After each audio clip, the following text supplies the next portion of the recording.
Hello and welcome to the Sports Brief Podcast's first weekly NFL Roundup. I'm here with my man, Ben McCann. Thank you so much for joining the show. Thank you. This is the second time we've done it. Yeah, second time. First official one we're releasing because the first one got cut short because of me. So we're going to go ahead and kind of a wild week of NFL action. Not sure if you caught the game last night between the Chargers and the Cowboys. Definitely a lot of fun stuff going on there. I did. It was, I really thought the Chargers had it. I did too. And then the Cowboys, I don't know, CeeDee Lamb.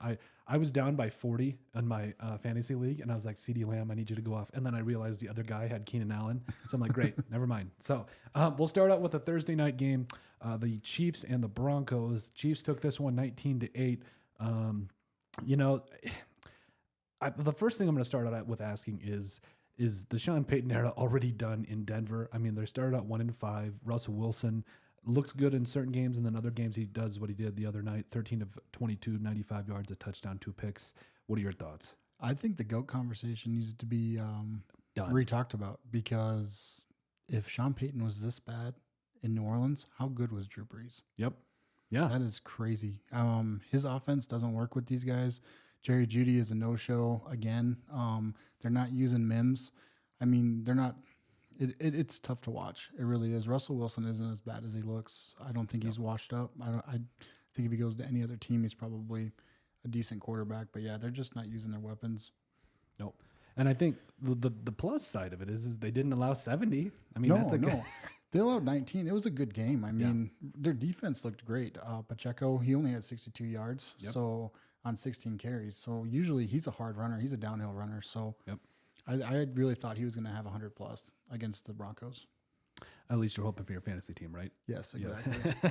Well, and on the flip side of that, so the Chiefs, it just seems like the Chiefs can do no wrong right now. I mean, yeah, they're 5-1. They lost that early one to the Lions there, but I mean, Patrick Mahomes, 30 of 40, completing 75% of his passes for over 300 yards, a touchdown and an interception. And it's like the Chiefs aren't even as good as they're going to be. Well, it all depends on, they got those zeros on their side too. Yeah. So that makes a little bit of that As a Patriot fan, I had it for a long time. So now it's rough to watch. Yeah. But. Well, and like you said, Isaiah Pacheco, 16 carries, 62 yards. Mahomes went 6 for 31. Travis Kelce, 9 catches, 124 yards. I think it was Taylor Swift was still in the, that trend is really upsetting me still. I don't think it should upset you. And if you have Travis Kelce on your fantasy football team, I think you're really happy that he is dating Taylor Swift because he has been a monster since that came out. Yes, he's been. It's been really good for him. Also, rookie receiver Rashee Rice caught 4 passes for 72 yards. But yeah, the rookie looked pretty good. The rest of the receiving core, I swear it's one of those things with the Chiefs. They just spread the ball around so well. Because Rashee Rice, 4 for 72. You had Sky Moore, 2 for 22. Not great, but I mean, they just had, I think it was 8 or 9 different receivers that caught a pass.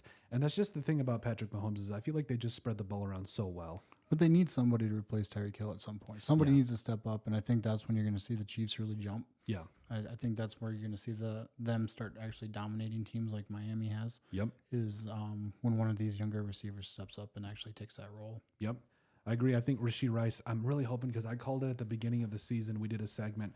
I think it was, we did our predicted like rookies of the year or standout for every rookie, for every NFL team. And our pick was Rashee Rice. But I think defensively, Justin Reed had a pick. That dude does everything. He kicks field goals. He got a pick. He also got a sack. Nick Bolton had a pick.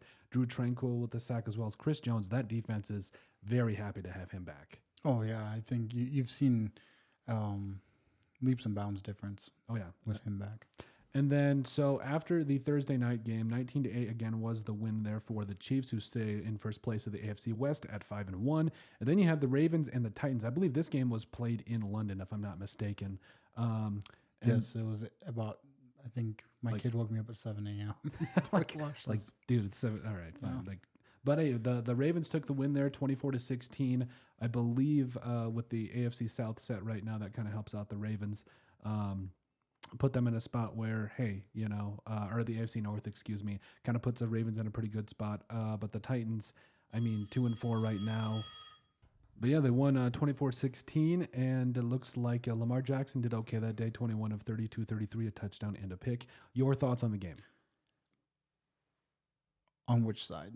Either one, yeah. Ravens, I think Titans. For the Titans, I think you have to be happy with Derrick Henry's output, 12 carries, 97 yards, and a touchdown. I think That's reassuring. But then Ryan Tannehill was horrible. Was it 8 for 16, 76 yards, and a pick. Yep, awful. And then Ravens, you get the win, but at what cost? You got Lamar Jackson doing his thing at quarterback, but then he's also your leading rusher with 62 yards. Yep. You can't be successful with 62 yards rushing. Nope. I had Gus Edwards on my fantasy team too, and it's like I don't know what to expect with him week in, week out. It is what it is. Mark Andrews continues to do his thing. Zay Flowers, the rookie, though, did catch his first touchdown, which was good to see. He had a big game. Yeah, it was pretty good. 6 catches, 50 yards, and I feel like he's going to hopefully continue to get in stride. Like I feel like he is the number one receiver they've wanted for so long there in Baltimore, or at least he's going to get most of those targets, and he should. Defensively for the Ravens, they're just so tough defensively. Patrick Queen had 9 tackles and a sack. Patrick Queen is so underrated. He is too. He is, and I think he was a first rounder coming up a couple of years ago, and I think he struggled at first, but then after that, he's just been one of those guys in the middle that you're just like with him and Roquan Smith, you're just like good luck. They're so consistent. Yeah, they don't take plays off, and they fill their gaps, and their assignments are just you just give it to them, and then they're done. Yep. You don't have to worry about it. Just leave it alone and quit it. Justin Mabaduki, he had 2 sacks. I know I butchered that one. I apologize. Justin M. We'll go with Justin M. there. Yeah. He had 2 sacks, 5 total tackles. Jadeveon Clowney, too, the former first overall pick a couple of years ago, I think it was 2014, had a couple of sacks as well. He's one of those guys that you bring him in because he has a role with the team to be a pass rusher, but he's still got a little something left in the tank. I think he's good for locker room. Mm-hmm. He's going to bring those guys together and really show them what it's all about. Honestly, the Ravens are kind of my dark horse for the Super Bowl. Really? Yes. Wow. I mean, that's the thing is what can Lamar Jackson do with this offense? That's my main question because the defense for years has been solid. Kyle Hamilton's a stud. We mentioned Patrick Queen and Roquan Smith there manning the middles, and then their D-line gets after it. To me, it really is how far is Lamar Jackson going to take them? Absolutely, and if he's got to stay healthy. Yeah. If he stays healthy, I think this team has a really good shot. You mentioned the Titans, though. Ryan Tannehill was awful. Malik Willis came in through 4 of 5 for 74 yards. I mean, and he also ran 3 times for 17 yards. And Tyjae Spears also, he's been kind of a dark horse guy that behind Derrick Henry that's done some really good things. He made my Vikings look awful. Like I think he hurt a Lewis scene in the preseason game, and it was just but he only had he had 1 reception, and it was more than half of Tannehill's total yards. Yes, I'm just like, oh, that's bad. Tannehill probably should have been gone last year. Defensively, Azeez Al-Shaair had 15 total tackles. Kevin Byard, the rock hard safety, just does his thing every week, 10 tackles. Defensively, Harold Landry III also had a sack, and Sean Murphy Bunting added a pick there. So, the Ravens and Titans, I don't know what to expect out of the Titans. Is this Mike Vrabel's last year, though? That's the big question. I hope this is, as a Patriot fan, I hope that Bill Belichick steps down and we get Vrabel. I think that would be a good transition, though. I think it would be a great transition, and then Mayo can step into like an assistant coach role. Yep. Or do a little bit more on the defensive side. Yep. Because I think if you lose Belichick, you lose both Belichicks. Mm-hmm. So. And then somehow the Panthers, who started off 0-5, went up 14-0 over the Dolphins, and all of us were freaking out. We're like, "What's going on right now?" And everybody was freaking out, but the Dolphins. Yeah, they're like, "We got this in the bag." Like Tua Tagovailoa, they just did their thing for the rest of it. I mean, I just don't see a team right now. Obviously, the 49ers are good, the Eagles are good, the Chiefs are good, but it's just the Dolphins are the biggest wild horse to me, like biggest wild card, because if their offense is on point, I mean, you had Tua go for 21 of 31, 262 and 3 touchdowns. You had Raheem Mostert run 17 times for 115 yards and 2 touchdowns. Like what has Miami done to Mostert's career? It's just rejuvenated completely. It's unreal. Yeah. And I like, part of me is like, okay, yes, they had the head coach for him come in, who did some really good things. And that running game has been completely like turned around. I feel like the Dolphins have to be really happy with what Mike McDaniel has done with that running game, because it's like guys like Raheem Mostert, like you said, that just have completely rejuvenated their career. Salvon Ahmed had 6 carries, 23 yards and a touchdown. I mean, Tyreek Hill and Jalen Waddle, this offense is just so scary. Raheem Mostert also had 3 total touchdowns, by the way. But their defense isn't. Yeah, Their defense has been lacking. it has. It's think better than what it's showing. Yeah, and I feel like if you have an offense that puts up 30, 40 points a game, it can mask a lot of problems. But let's say they run into a quality team Like a Ravens. Or a Chiefs or a 49ers. I mean, they just got whooped by the Bills a couple of weeks ago. So anybody with a pass rush, yeah, it is. It's Going to be gonna interesting. Be tough, yeah, I think if they can, that's the thing though, is if they can get the ball out to their playmakers quickly, I think you can make a game out of it. Defensively, Bradley Chubb had a sack. Christian Wilkins, he's one of my favorite defensive players in the NFL. Like, I don't know if you've heard some of his like trash talk and stuff. It's just great. Like, the man comes in, he's super athletic, a lot of fun. Zach Seiler also had a sack. We've talked about him on the podcast before. He's an absolute stud.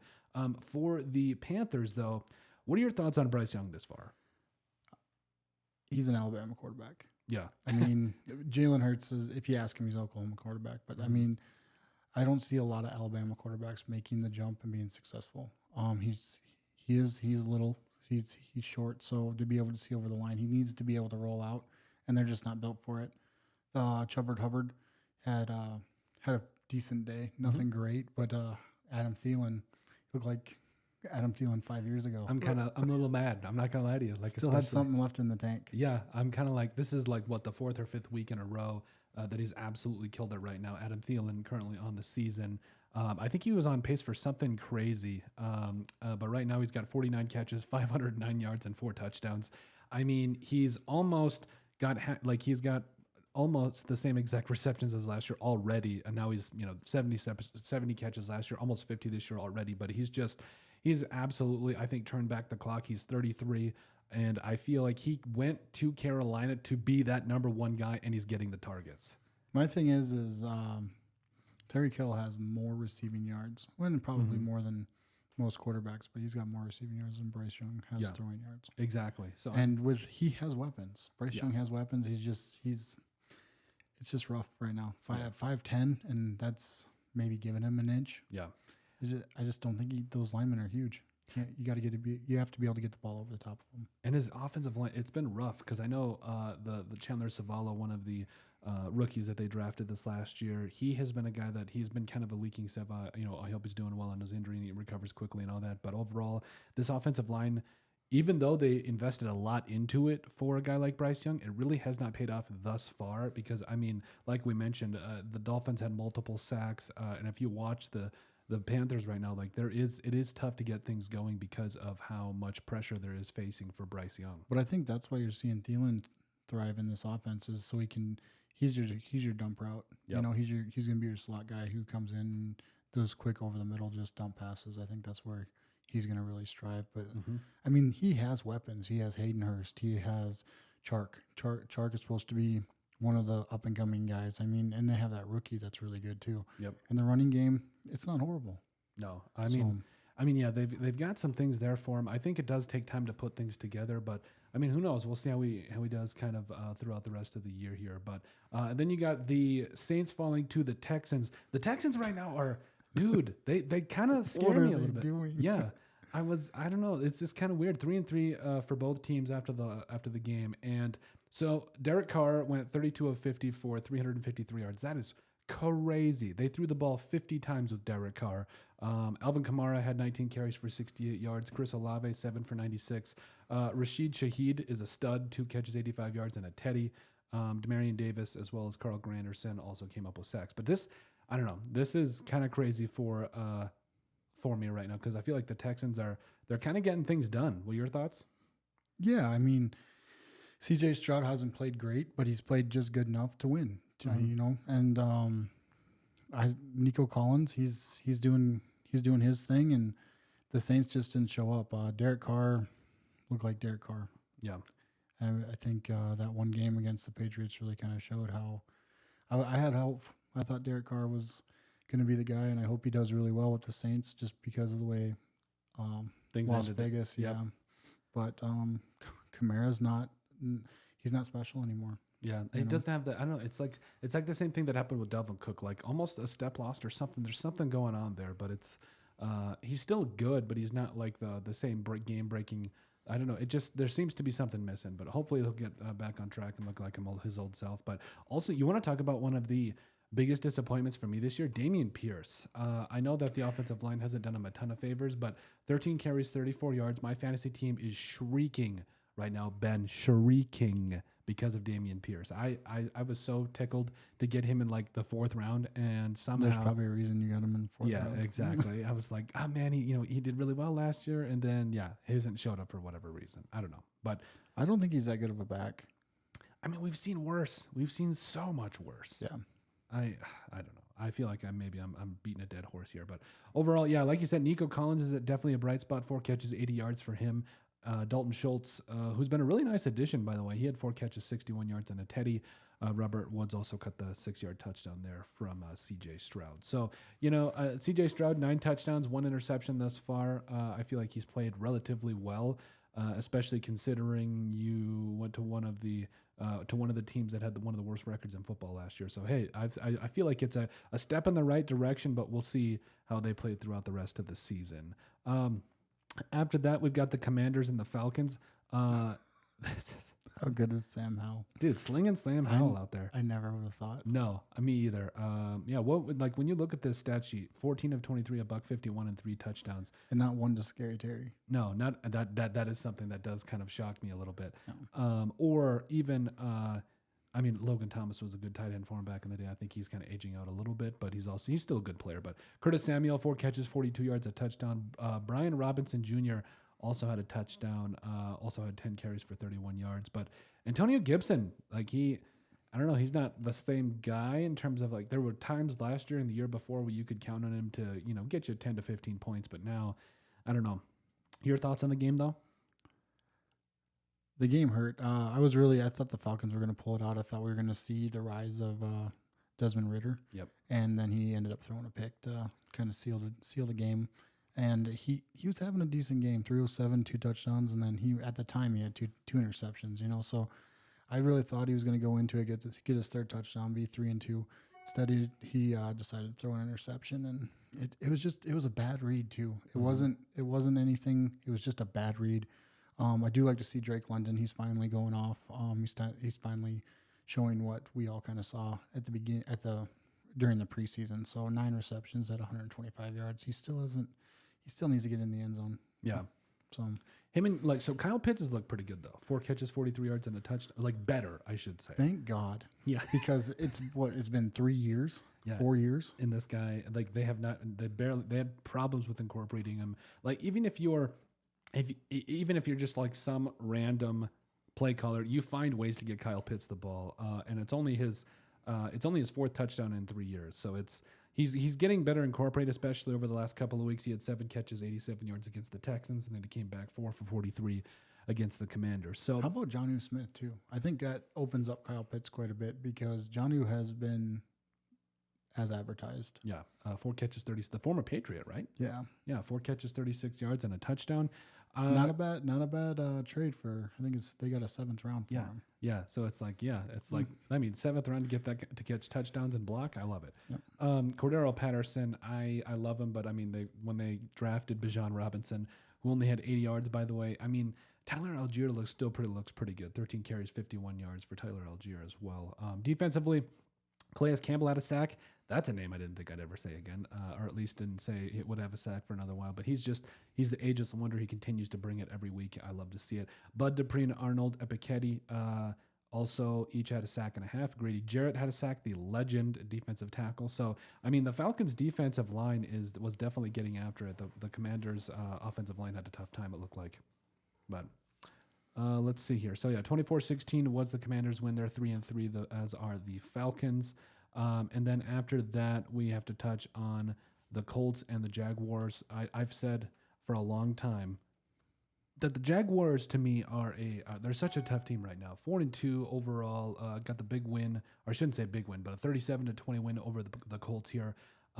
So Gardner Minshew, he's kind of a legend to me. First of all, I love the mustache, always have. Number 2.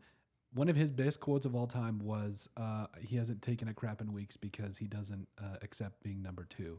Number 2 is not an option. I love Gardner Minshew, but tough day for him. 33 of 55, 329 touchdown and 3 picks. The Jaguars might be something for real. I've been saying it for a while, though. Yeah, but you also have to look out the Colts' approach this game. You have Zach Moss, who's been on a tear, and then you have a new contract, and Jonathan Taylor healthy, and you have Gardner Minshew throwing the ball 55 times. And I do understand that they jumped out to an early lead, but you still have to pound that ball. You're not going to have, especially a backup quarterback, you're not gonna be successful if you don't have the run game going. Mm-hmm. Well, Michael Pittman Jr. continues to be a stud for me. 9 catches, 109 yards, and defensively, like the Colts' defense, historically has been pretty good. Rookie Julius Brents had a pick; he had 7 total tackles as well. Zaire Franklin had 8 tackles as well. Samson Ebukam had a sack. DeForest Buckner, he's one of my favorite players in the NFL. 3 tackles and a sack. This defense, I don't know.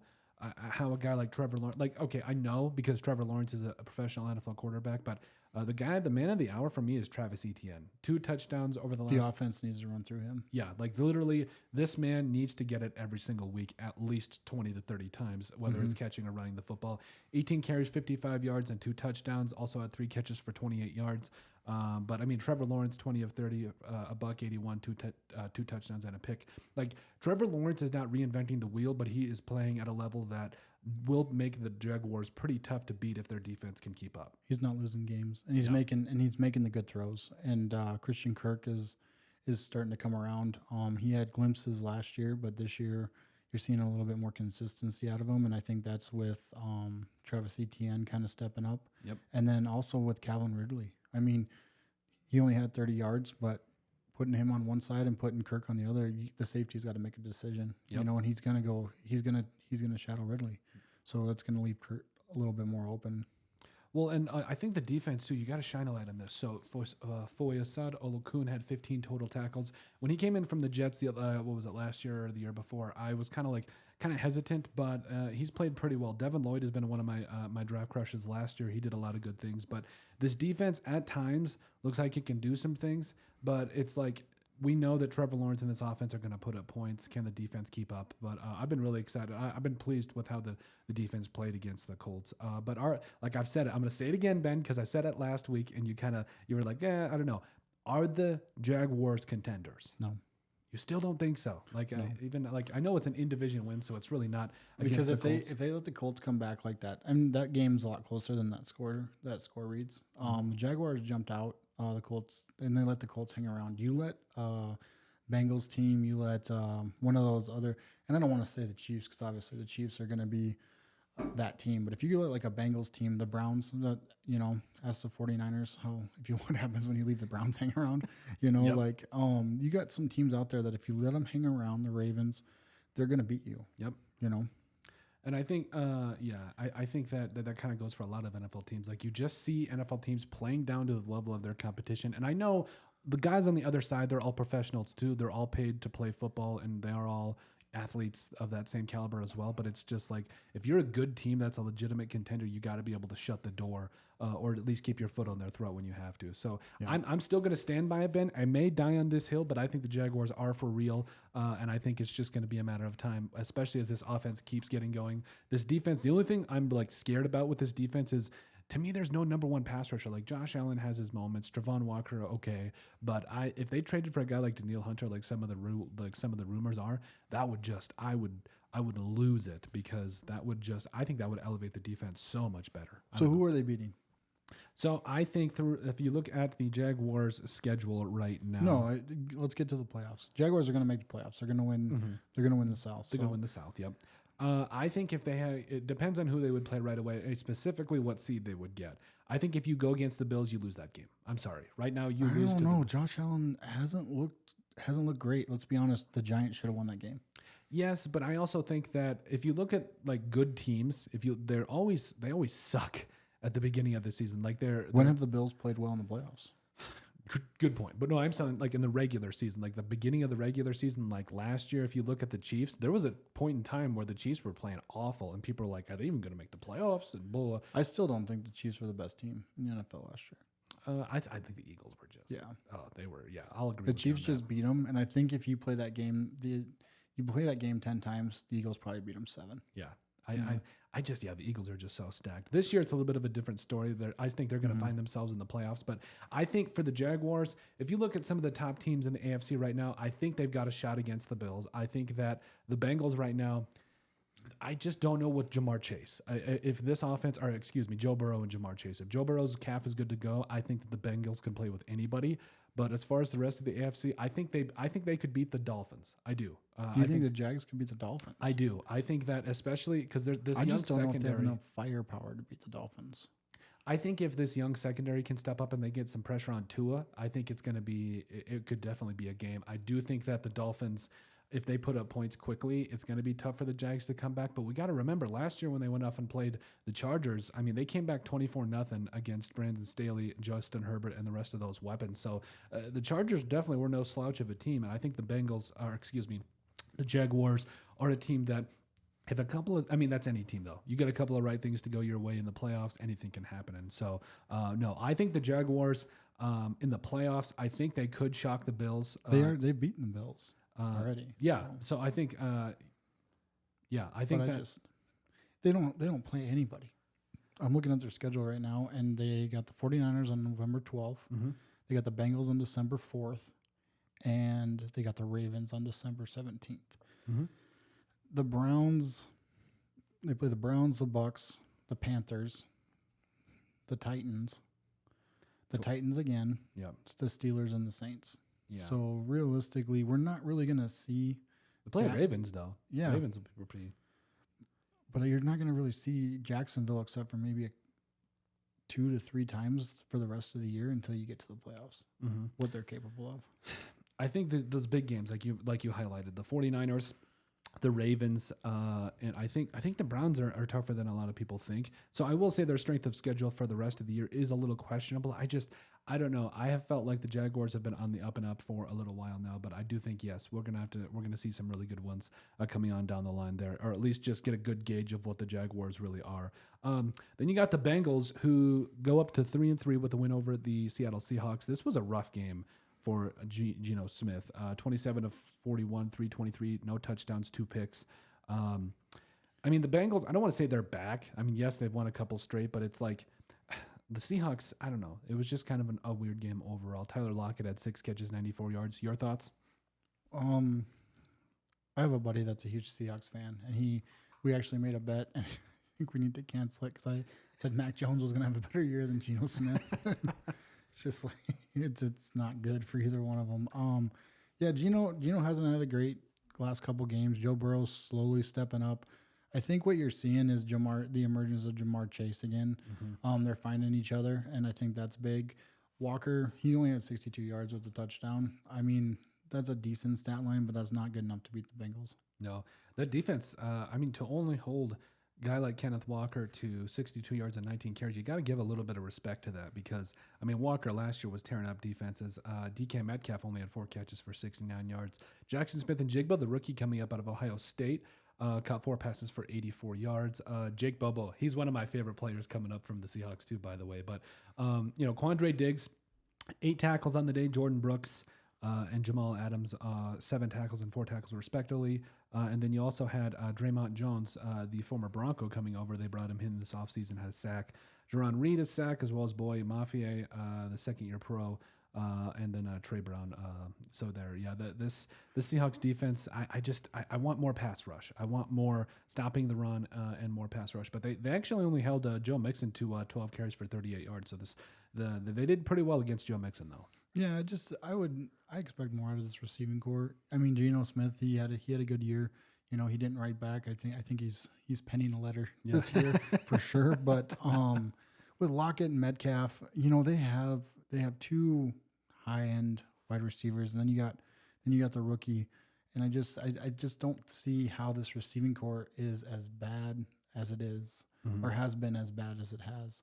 I don't know what's going on in Seattle. This might be Pete Carroll's last dance too. Yeah, I think this early in the year, it's like, okay, what can we see for, there's going to be bad weeks early on, but then some of these teams just figure it out, and it's like, okay, here we go. But Pete Carroll is one of those guys that, it's either a good year or a bad year, and it's like, last year nobody was expecting him to make the playoffs, and then this year they're like, okay, can they build off of it? And it's like, You can't set he set the bar high. Yeah. He did. And so did Geno, and Geno's just not coming back. He's not reciprocating with it. And I think the Bengals are, a pass blocker away. Give Joe Burrow one more second. Yeah. That's all he needs is that one more second. And let Jamar Chase create that separation. And I think you're going to see the Bengals go from, a middle tier team to a top tier team in a hurry. Well, and I think the thing with the Bengals too is their receiving core outside of Jamar Chase has been good for so long. Tyler Boyd, the former Pitt standout, I think he actually beat Larry Fitzgerald for the most receptions in Pitt's history. But he had a touchdown. So he had a good day. 7 catches, 38 yards, and a touchdown. He's that short to intermediate guy. But you got T. Higgins there who only had 2 catches for 20 yards, but if my memory serves correctly, I think he was coming off kind of an injury too. So, but both those is good to see because before that they've been absolutely invisible. Yep. And I think, like I said, I think this receiving core is good to get them in this scenario where they're playing good and, moving forward. I think it's good to get them back in the kind of the flow of things and do all that kind of stuff. But defensively, Logan Wilson, 11 tackles. The former, I believe Logan Wilson was from South Dakota, if I'm not mistaken. He's from Wyoming, I believe. But the former Wyoming standout had himself a game, 11 total tackles.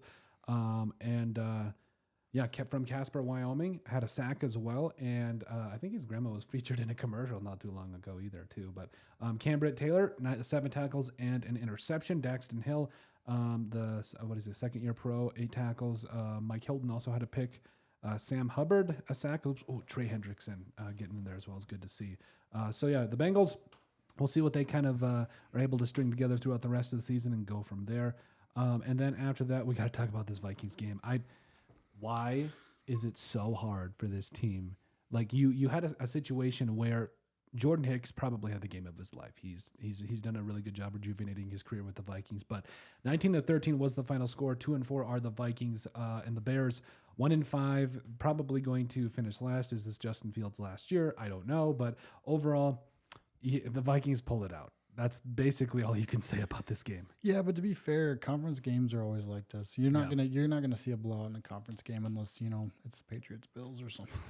Yeah, no kidding, right? So these guys always play each other tough. You throw Green Bay in the mix too.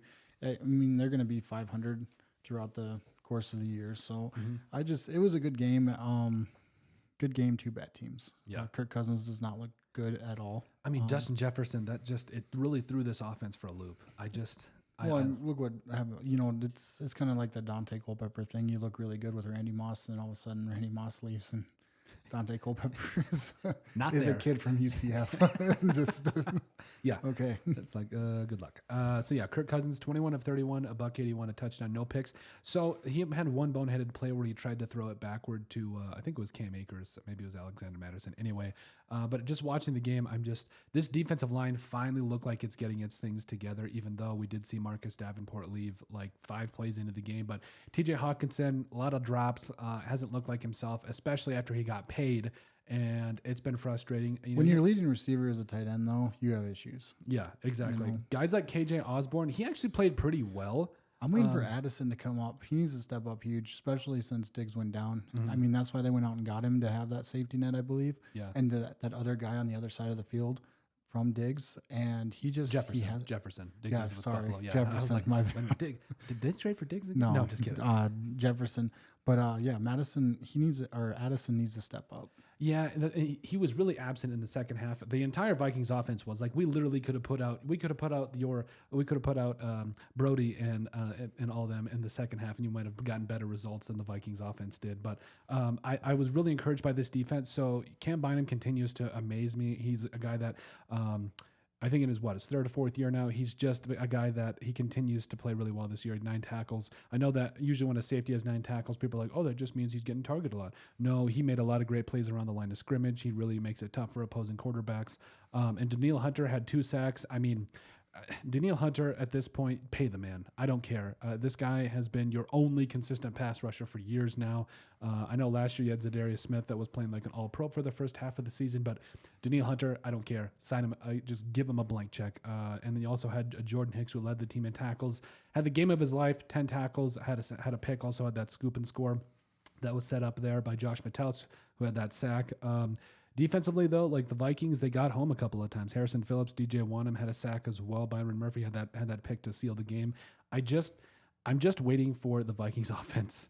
To be fair, for the Vikings offense and defense to put this whole thing together, because you've gotten two. You're going to be waiting a long time. I'm going to be old and gray by the time that happens. But the offense was the best part about this team to start the season, and then the defense finally showed flashes. Justin Jefferson was the best part. Yeah, exactly. Yeah, there's pay the man, pay him too. Him and just the rest of the money goes to Justin Jefferson and Danielle Hunter for the rest of it. But for the Bears, oh boy, they're bad.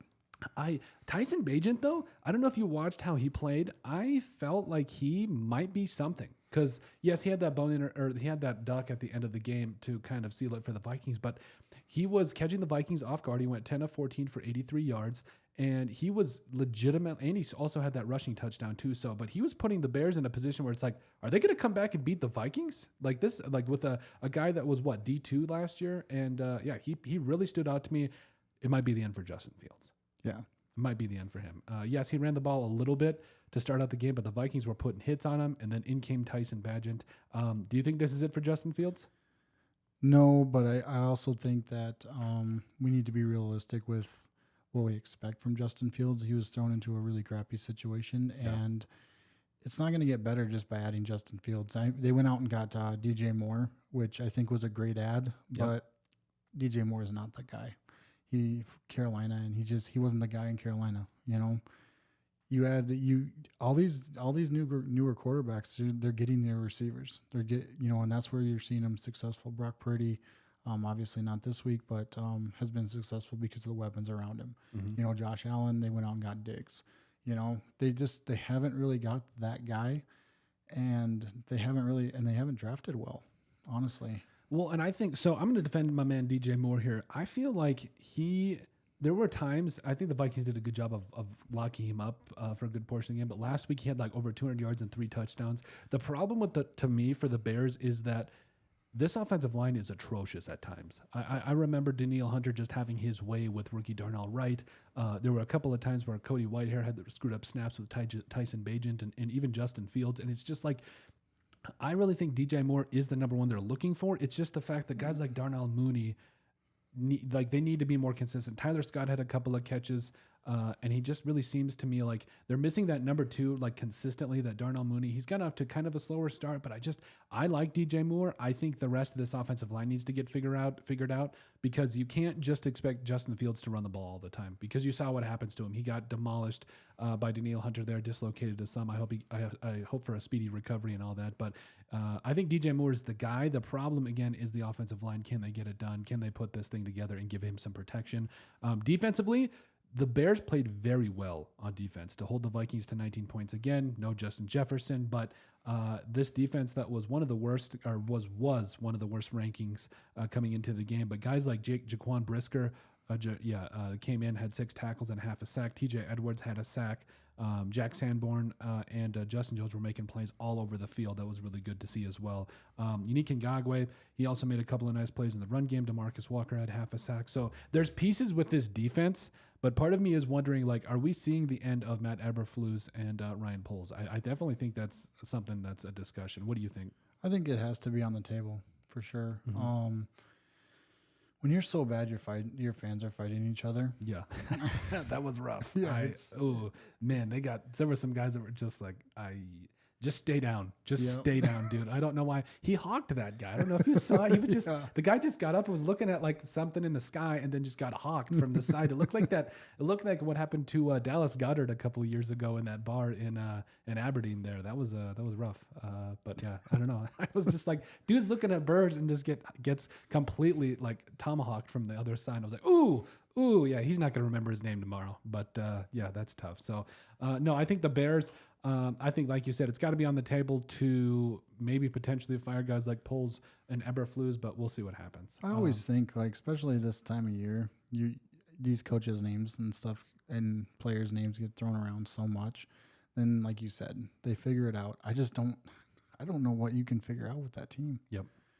I think you Maybe it's a tear down and reboot because you'll have you are projected to have the number 1 and the number 2 overall pick in the 2024 NFL draft. So maybe that's a spot where, you know, who do you take? You take Caleb Williams? I don't even know. He looked horrible against Notre Dame. Awful. I think the Bears, I mean, there's a lot of quarterbacks in this draft coming up. There's a lot that might I like be. Bo Nix. Yeah, I hope the Patriots go out and get Bo Nix. Bo Nix looked good. He did look really good. I really like May coming up out of North Carolina. I feel like the way he stands in the pocket, he delivers. He reminds me a lot of Justin Herbert. He looks really good to me. But there's a lot of quarterbacks in this draft that kind of have me looking sideways. Like, there might be some dudes in this class. I really believe that. And so they'd go out and get Sanders. Yeah, right. and then you know, prime time would come in and be the coach in like a year or 2 or something like that. I don't even give it a year. I give it about a week. Yeah, he'd be like, he's coming in. It's I think they just need to. I think you hold stat with Fields, and you go out and get a couple decent receivers and see what goes. I mean, the number 1 overall pick. If you don't need a quarterback, Caleb Williams is not your answer. Well, if you got Marvin Harrison Jr. on the Bears, that would be nasty. Yeah. He's clearly a top 5 pick at this point. Well, that's what I mean. If they hold the first 2, you can get Harrison with the second pick and then trade off the first pick for basically anything. Yeah, and I think there's going to be a lot of teams that are going to be quarterback hungry. And so if you stick with Justin Fields, can you get enough trade compensation for him if that does in fact happen? But yeah, we'll see what happens with the Bears throughout the rest of the year. We got to talk about the 49ers. Oh. Got to talk about the 49ers falling to the Cleveland Browns 17-19. Not even the Cleveland. I mean, the Phillip Walker Cleveland Browns. 2 interceptions. And I mean, Jake Moody, that was rough. That was definitely rough for a guy like Moody. I think he's got to bounce back. 1 of 3 on the day in field goals, but missed that one at the end there to give him the win. I got Brock Purdy. His stat line isn't impressive. 12 of 27, 125 yards, a touchdown, and an interception. Not great at all, but he did have his team in a position to win the game at the end. Like he had his team in the position to beat the Browns. True. Like the Browns are scrappy though. The Browns are a little scrappy if they can get the quarterback situation figured out. Like the defense is good. They didn't miss a beat. When Chubb went down, I thought for sure, I was like, oh boy. But Ford has stepped in. Yep. I am very happy I went late round with Ford. There you go. Yeah, 17 carries, 84. He had a good day. That was an off day for him. Yeah. He's been showing like he's the guy. Yeah. I think he can be, and that's the thing about the Browns. They always have good backups, and I think it's the scheme. I think Kevin Stefanski does a great job of those.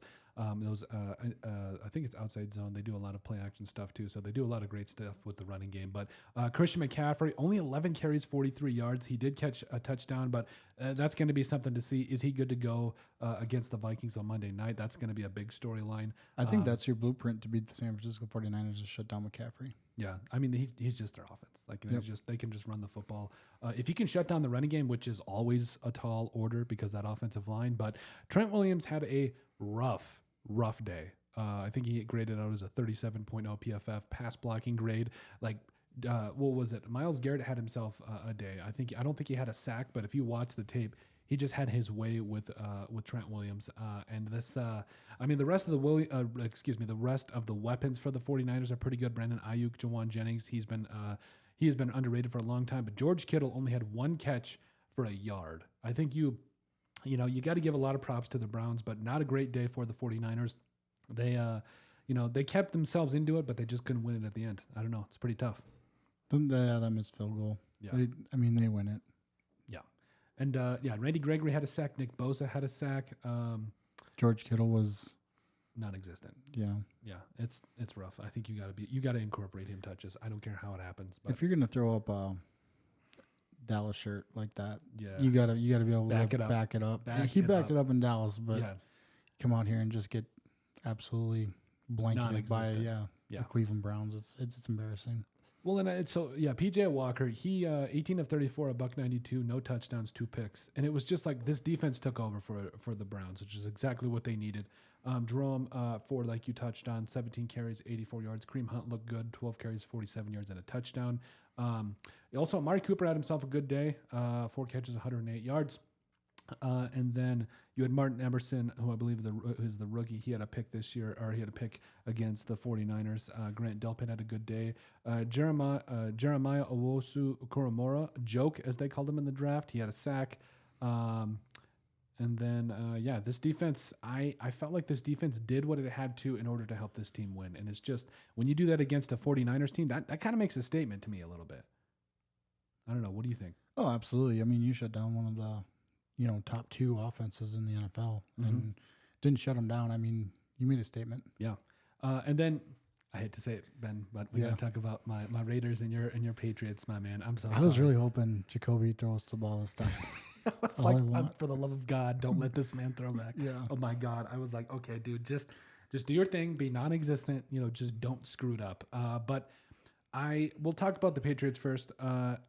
Mac Jones, it's just rough because I was expecting more of Malik Cunningham. I thought he was going to get more of an opportunity, but Mac Jones finished the game 24 of 33, 200 yards, no touchdowns, had a pick. What were your thoughts on what went down? So I watched Mac Jones at this game. That was kind of my thing. I kind of knew that it was going to be. I thought we'd get the win on this one. I really did. But I watched Mac Jones. The receivers create no separation. Yeah.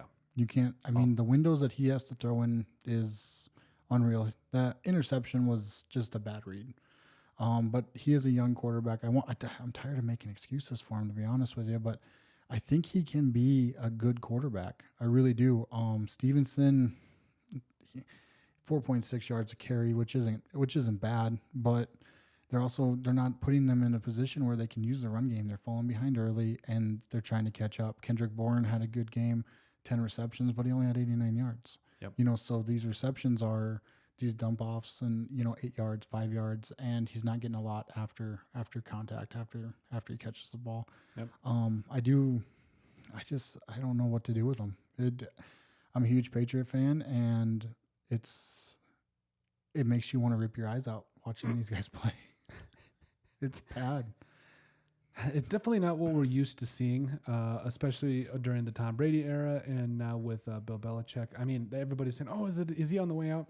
I just feel like Mac Jones really doesn't have that, like, the help that he needs to from a number one wide receiver. Like Kendrick Bourne had that big catch early in the game, but then after that, it was just, I mean, the Raiders defense looked good. And like my Raiders defense, that's bad. Yeah, it's over the last couple of weeks, they've been getting it done. Now I'll admit it's against lesser competition, but I'm excited for the Raiders defense because you finally get to a portion where I think confidence is such a big thing, especially when you play football. So if you can have a couple of good games and take care of business, I think it's fantastic for that defense. But overall, I mean, Mike Gesicki had 3 catches, 28 yards. Ramondre Stevenson, I mean, my fantasy team thanks you, but I mean, it's just they need more, I think, from like you said, the receivers.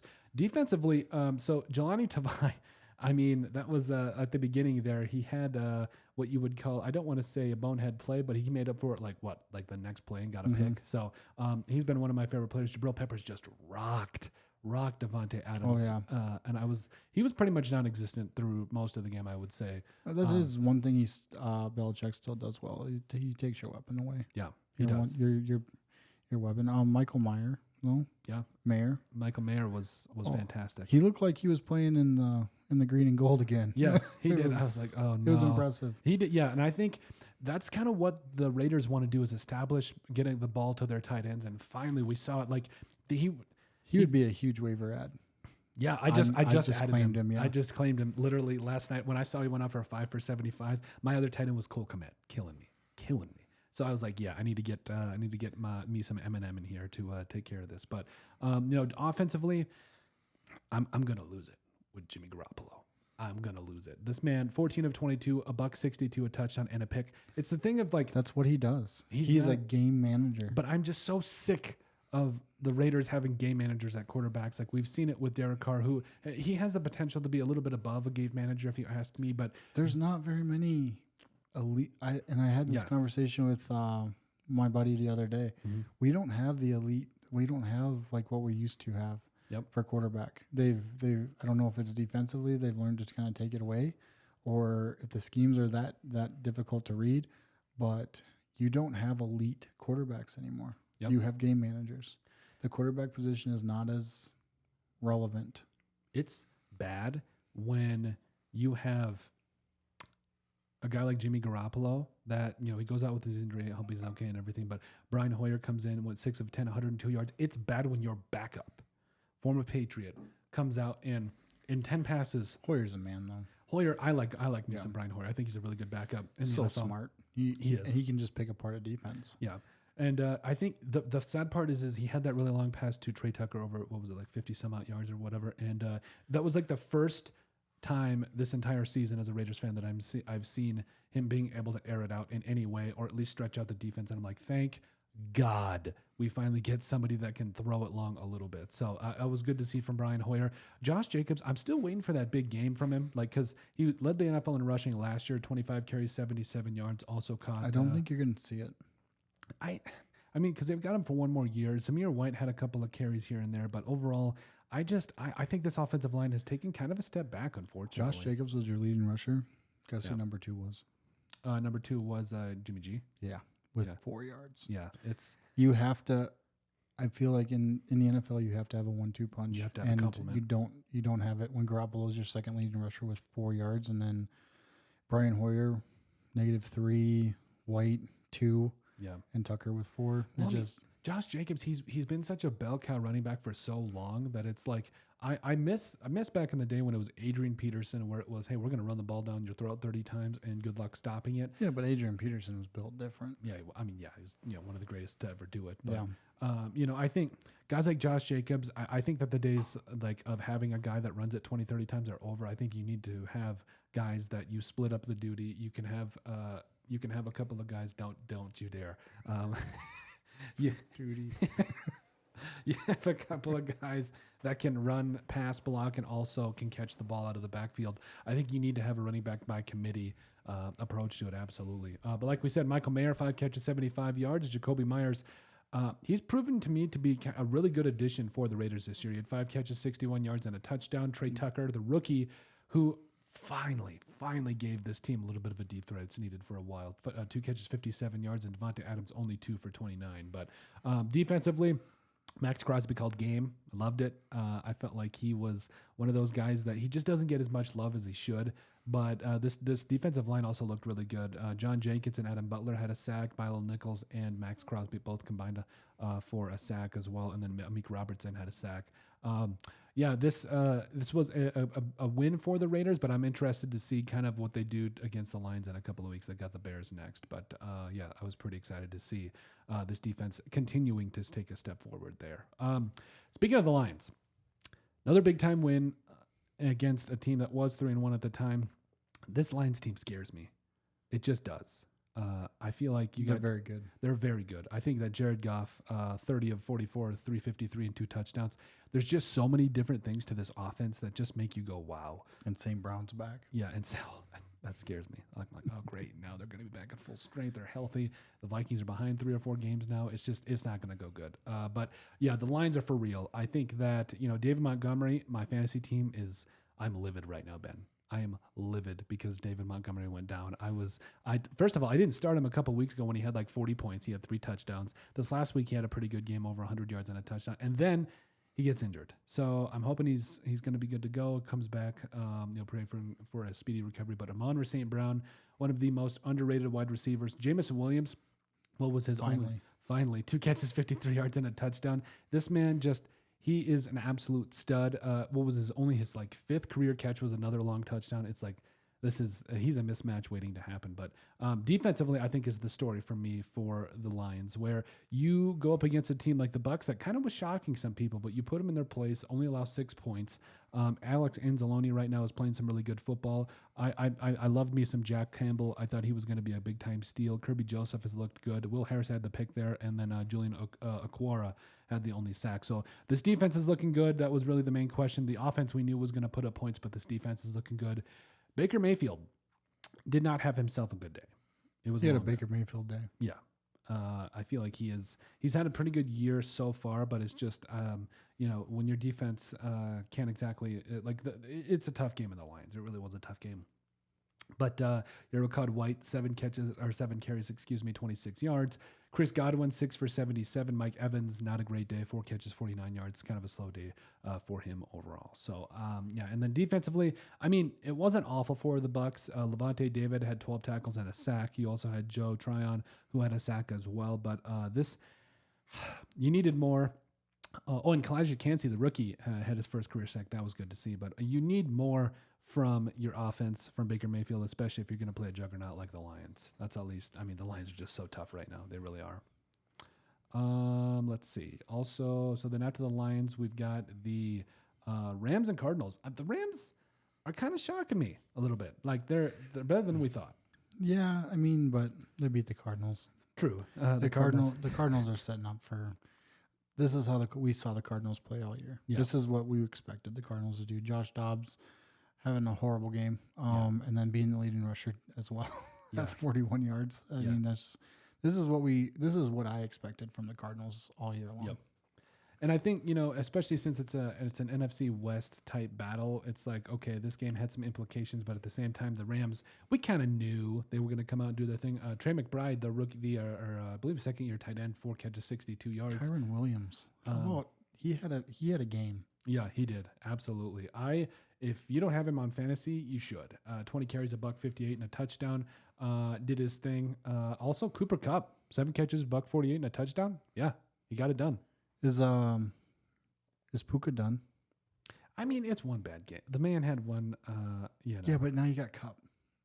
I just don't think so, because I think in the NFL you have to have 2 wide receivers, because yes, Kupp is that guy.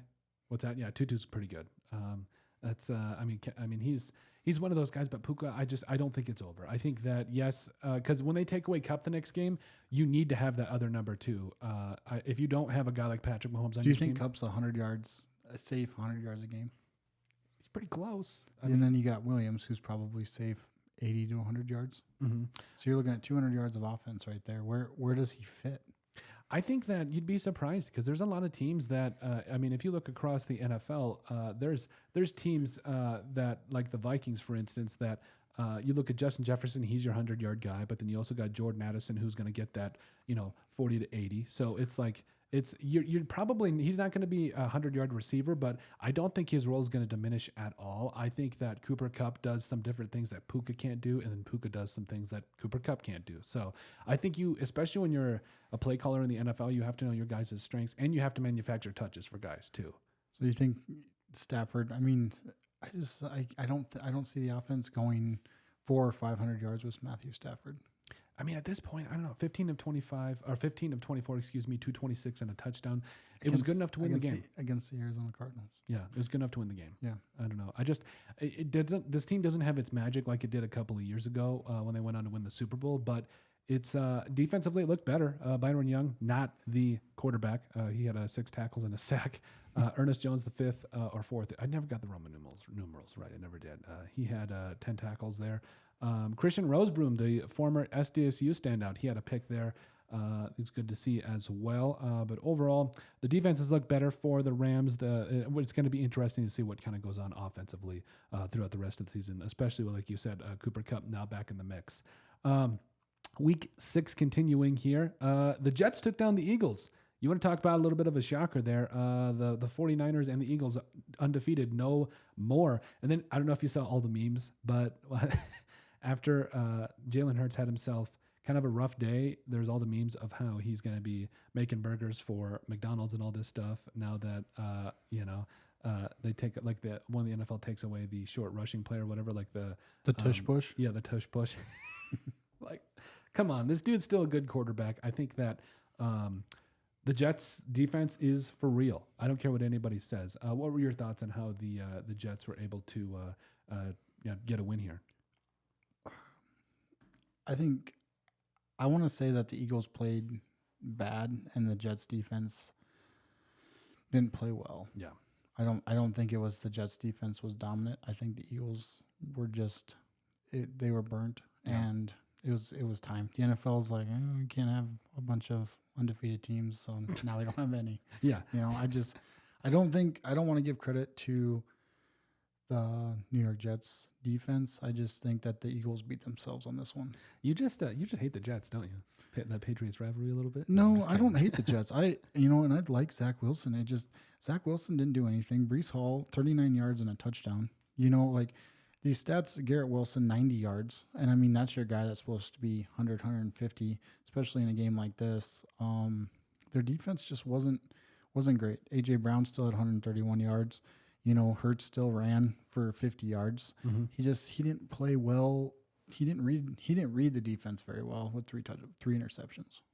Well, I feel like this defense for the Jets to me is, I love it. I absolutely love it because they found a way to take away Jalen Hurts in a way that not a lot of teams have done. We've had Brees Hall who had the touchdown there early on, but I mean they took an offensive playmaker and they basically.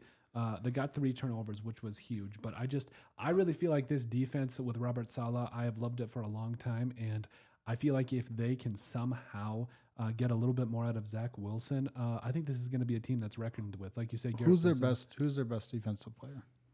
Quinnen Williams, no doubt. You think over Sauce? Over Sauce? Oh yeah, no, not even close. Like Sauce is good; he has his moments.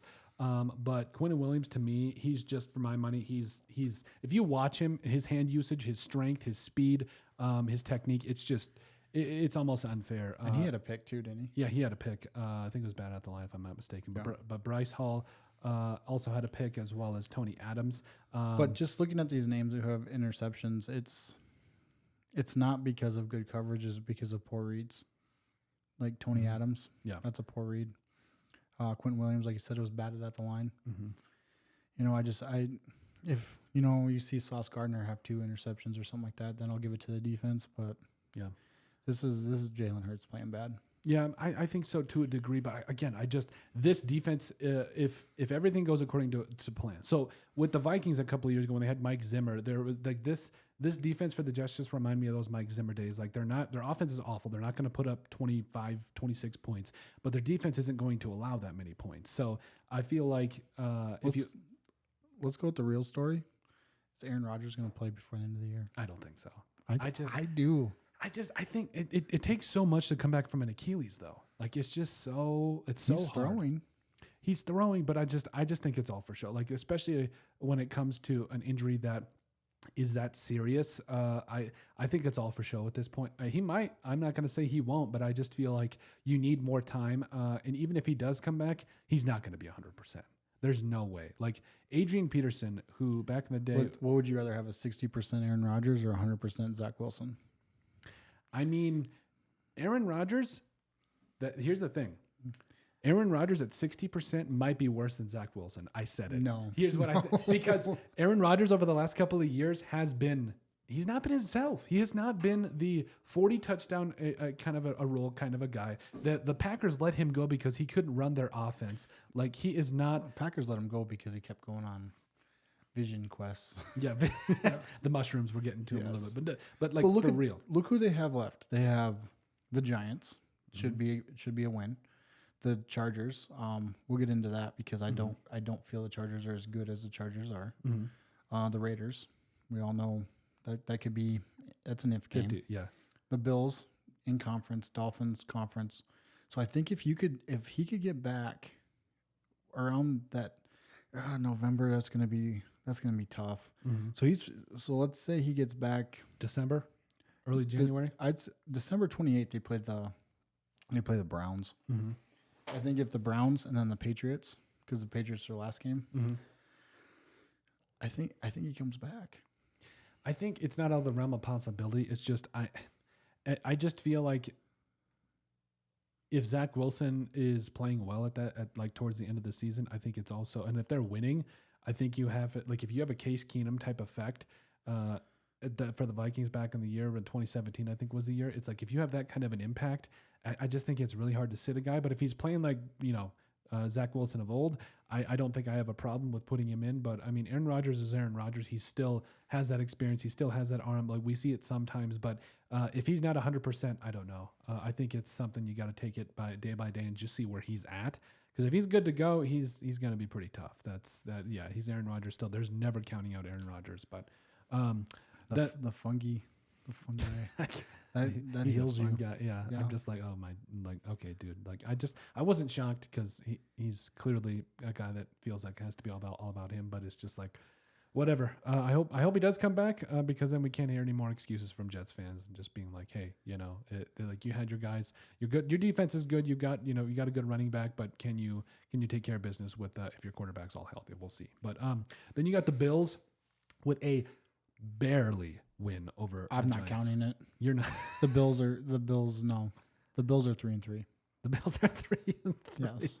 That was a hold in the back of the end zone. Yeah, that one I did. I was kind of. That was we love Josh Allen call. Yeah. And what happened at the end of first half? Mm-hmm. How can your quarterback and your head coach not be on the same page? Yeah, it's that communication has been an issue, and I think that even just the decision making by Josh Allen overall. I mean, he has another game with another interception, but overall, Josh Allen, excuse me. It's just I feel like and the Giants. He's not good. Yeah. He's not good. I don't. 169 yards and Diggs has 100 of them. He's not good. Tyrod Taylor is outplaying you. I mean, and that guy wrote back a long time ago. Yeah. Yeah. And Tyrod Taylor to me has been a very good player like when I say really good, he's a good backup. He's a great backup. I think he's, we could talk about the greatest backup quarterbacks of all time, but Tyrod Taylor's been that guy for a while. Saquon was back. That was good to see. 24 carries, 93 yards. Darren Waller, and Darius Slayton, Wan'Dale Robinson. Like we've got three really good guys here. Jalen Hyatt to me also was a guy that I was kind of like, okay, if Jalen Hyatt gets his targets, he could be pretty good. But it's just, got targeted 3 times for 21 yards. This defense is different though. Like it's just, it's not as impressive as it was last year in a lot of ways. Even though it did hold the Bills to only 14 points. But I just don't see the same things that make it tough. I don't know. Kayvon Thibodeau didn't have a sack, but he's a hand. I like Kayvon Thibodeau. But the Bills, 14 carries, 71 yards for James Cook. Latavius Murray, L-Train, still getting it done, by the way. Yeah, like you said, Stephon Diggs had 100 yards, 100 of Josh Allen's 169 yards. It's rough. I'm not going to lie. 2 touchdowns and a pick, too, for the former Wyoming standout. But Quentin Morris had a touchdown. Deontay Hardy had a touchdown. I mean, the defense did its thing. I think you got to use Gabe Davis better. Mm-hmm. Yeah. Gabe Davis shredded New England last year, and I really thought that was a step, and they got to use him. Yep. Gabe Davis is a dude. And I feel like you have to be in a position where you have Stephon Diggs, you've got all these other weapons, you've got to find a way to incorporate them as well. Dalton Kincaid, too, has been kind of MIA in a lot of ways. I'm excited to see how they'll incorporate him, too, later on in the season. Defensively, Leonard Floyd and AJ Epinesa, the former Iowa standout, that continue to get it done defensively for him. So this defense is going to do its thing. The question is, how is Josh Allen and the rest of the guys going to show up? And then the final game, Monday night, Cowboys versus the Chargers. We also have to talk about... Did I miss something? Yeah. Shoot. The Bills? The Bills? Yes. What about them? Their safety? Do we know how that DeMar Hamlin? Out? Yeah. I think I totally forgot. About horrible luck. Oh, yeah, that's right. Yeah, I saw that. I forgot about that. I apologize. Yeah, so, DeMar Hamlin did suffer a neck injury against the Giants. I believe this was was it his first game after he got back? I think it's his second or third. Second or third, okay. Well, that is really unfortunate. I really hope that, and nothing but prayers for a guy like DeMar Hamlin, who, I think in a lot of ways has touched the football community, or at least there's always that brotherhood of, at least in the NFL, or at least just the aspect of trying to be there for another guy. So I hope he does come back. But yeah, that is horrible luck. Mm-hmm. You have nothing but prayers and love up for him and his family at this current moment in time. So, yeah, thank you for that because, yes, DeMar Hamlin, I hope he gets back. I hope he can get back on the football field as soon as possible because he was given the thumbs up when he was on the stretcher. So, yes, and like I said, I hope he gets back as soon as possible because football is not the same. So we'll go ahead and talk about the Chargers and the Cowboys as well. So this game. Oh boy. I swear the Cowboys just like hanging around with teams. That's the only way I can encapsulate this game because the Chargers are not a good team. I have mixed feelings about the Chargers. Justin Herbert is not. I think he's him. I like me some Justin Herbert. I really do. Why? Because what has he done? When you look at some of the throws he makes. Okay, cool. What has he done? He's got Keenan Allen, Austin Eckler. Kind of an older Keenan Allen, though. Yeah, and but injury prone to Keenan Allen. but Keenan Allen is. He's Keenan Allen. What did you tell me before we started this? Or what did you to say on this podcast? I had CeeDee Lamb, but then I saw. Yeah, Keenan Allen. Yeah. So, I mean, don't get me wrong. He's still a really good receiver. 7 catches, 85 yards, and a touchdown. But I just feel like, you still have guys like Quentin Johnson that you drafted that got targeted that ended up throwing the game-losing interception too. And it's just like, I want to see more of like what these different weapons can do. Like Palmer's really good. Yeah, he Palmer's is really good. 4 catches, 60 yards for the former Tennessee standout. Like I had him on fantasy a couple of years ago or last year, and my buddies were all making fun of me. But no, he's really making a name for himself as being that security blanket. But to me, Justin Herbert, I love everything about him. I think he's able to step into some of his throws. All the Super Bowls. Yeah. Well, all the playoff wins. Yeah. I think Justin Herbert. But I think I put some of that on Brandon Staley, though, because he's the head coach. You got to have some kind of accountability as the head coach of a football team. You have to be able to stand into the podium just like the rest of the NFL coaches. Bill Belichick has been that guy that when good times are good, he stands in front there, and when bad times are bad, he stands there too. So why is Brandon Staley any different, He's not, but I mean... Yeah. To say he's Bill Belichick is kind of... No. I'm just saying that, like, as from an accountability standpoint, not even close. Here's my deal is they tried to run the ball 14 times with Austin Eckler. Yeah. You don't run against this defense. There is that. That is... And some of those were checked down. And Herbert had 6. Mm-hmm. So there's 23 carries. Yeah. Against that defense. Yeah. It was a rough day. Just screen, and then it's not there because you're looking at what Eckler have 4 catches for 35 yards. Yeah, they had to find a way. Like there were times where early in the game, especially when they target him out on screens, like he's one of the most dangerous screen passing catching backs out of the backfield. That is just like, I don't know why they didn't incorporate more of that. I guess you got to keep it honest too. So I guess there is that too, but. I don't know. Yeah, there was no running game going against this Cowboys defensive line. Things were really good for him. Osa Digizua had himself a game, 7 total tackles. DeMarcus Lawrence had 3 tackles. Dorrance Armstrong. So this defensive line did some good things.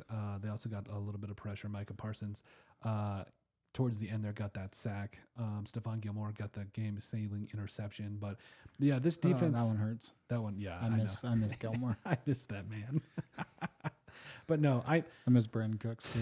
Yes, Brandon Cooks is that guy. He really is. He played on a lot of different teams, but he's still that guy. He's still got some. He can still move. My gosh, he's quick. I don't know if like that end around that he got early in the game, and I was just like, this man can still move. He's got nothing but love and respect for me. But no, Dak. What do you think of Dak?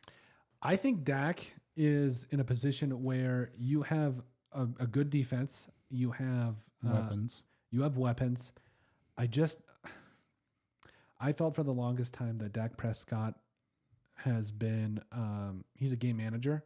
I would say that there is a lot of things that he can do that a lot of other quarterbacks can do in terms of arm strength and stuff, but I don't think he's the full package. I think that he needs everything to be, he's not like Kirk Cousins. People give a lot of smack to Kirk Cousins, but that's rough on Kurt. Yeah. I feel like, you think Kirk Cousins is better than Dak Prescott? Yes. Really? Okay. I don't think Dak Prescott's. I think this game should have been titled like overrated quarterbacks.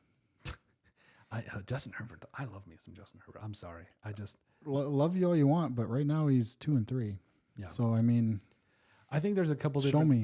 I think there's a couple different things you take away from that, though. I think defensively, it has been the story like Brandon Staley coming in, this offensive line not giving him any help, and it's just like I think there's times where he looks like an astronaut. So why is Justin Herbert different than Mac Jones? I think he's got better weapons, and I think he has better... No, why? I mean, the offensive... Justin Herbert's really good, but his offensive line's really bad. Now go to New England. It's not really bad. I've seen worse, but I think that... and he just got paid, too. Justin Herbert did. So I think that from a talent perspective... There is things that Justin Herbert can do that not a lot of NFL quarterbacks can do. Like what? Throw for 167 yards against the Raiders? Bad game. Okay. 227 yards with an interception, 2 touchdowns at the Cowboys? Again, I think bad game. I think though, if you watch him, if you watch his arm strength, if you watch his poise, if you watch how he throws the football, like Ben, you cannot tell me that if you put Lamar Jackson and Justin Herbert's on the same field, you I'd take cannot. Lamar every day. As a thrower, no way.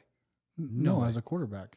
Okay, as a quarterback, you can make the argument in terms of winning, but from throwing the football perspective, Justin Herbert has got one of the best arms in the NFL. You know what his QBR was against the Cowboys? Not good. 56.7. Yeah, not good. I will not stand here and tell you that it was good in any way. But I'll die on this hill because I've loved Justin Herbert for a while. I think that he is talent wise, there's not a lot of quarterbacks like him. Like that can stand in a pocket, deliver a pass 70 yards down the field Is he our generation Dan Marino then? No. I think that there's a lot more to prove. I'm not here going to tell you that he's like one of the greatest of all time, but I think from a talent perspective, there's no denying. I'm not saying he's that. I'm just saying a really, really good quarterback that's never going to win a Super Bowl. Oh, gotcha. It's just tough. It's just tough in Los Angeles because I'd like to just so we can go over this rookie year, 6.2 QB or 62.8 QBR. 2021, 70.9 QBR. 2022, 60.2 QBR. 2023, we're just a little bit in the season, 67.8 QBR. You're telling me he's elite?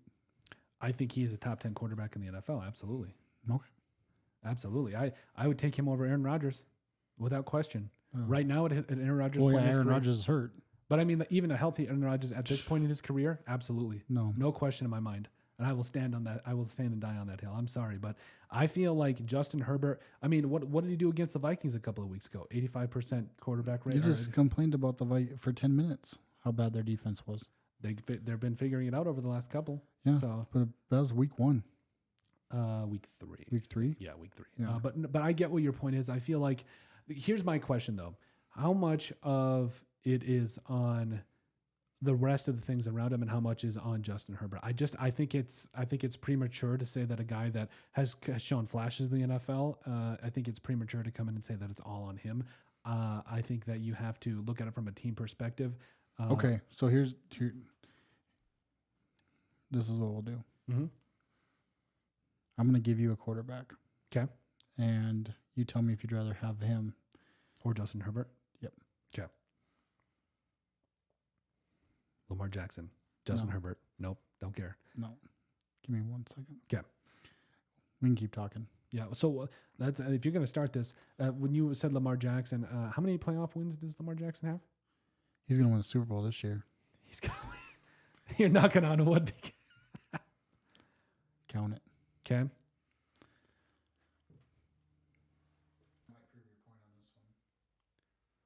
So yeah, I just look on here, and I really feel like Lamar Jackson's a good quarterback, but I think, and to my recollection, he's only won one playoff game. I could be wrong on that, but let's see here. I'm kind of looking it up as we go along here. Okay. All right. Got one? Yep. Go ahead. All right. So 2021 QBR, where we start at 2020? Yeah, 2020, I believe. Yep. All right, 76.6. 2021, 66.3. I mean, it's just 2022, 73.4. Okay. 2023, 75.1. Okay. You want me to guess that quarterback, or was that his? Yeah, guess him. Joe Burrow? No. Who was it? Josh Allen. Josh Allen? Yeah. And Josh Allen's been rough. Yeah. You said it yourself. It has been a little rough lately. Would you take Josh Allen over Justin Herbert? Yep. Are we talking about like to start my franchise with? Or are we just talking about like who do I think is a better quarterback? Who is the better quarterback? I think Josh Allen is a better quarterback than so right now. So who? Okay, you said Herbert is top 5. Top 5. Yeah. What do you got? So I got Patrick Mahomes at 5. At 5? Or 1. I'm sorry. I'm sorry. I meant at 1. You're gonna have a lot of No. Patrick Mahomes is number 1 right now. I don't think that we can debate that at this point. So it's Patrick Mahomes. Number 2 right now, I would say that I think there's Tom Brady's still in the free agent. Come on, no, we can't. Come on. I would love to, but we can't. Brock Purdy's number 2. No, I'm just kidding. No. I'm just kidding. No, number 2. I think when fully healthy, I go Joe Burrow. I do, because I know the calf has not done him good right now, and it's been they're getting some things figured out. But when he's healthy, we forget he beat Patrick Mahomes a couple of times, not only to get to the Super Bowl when he was fully healthy, and there was a call last year that was missed by the refs last year too. So I think it's Joe Burrow, number 2. Yeah. Number 3, I think it's Josh Allen. So it goes Patrick Mahomes,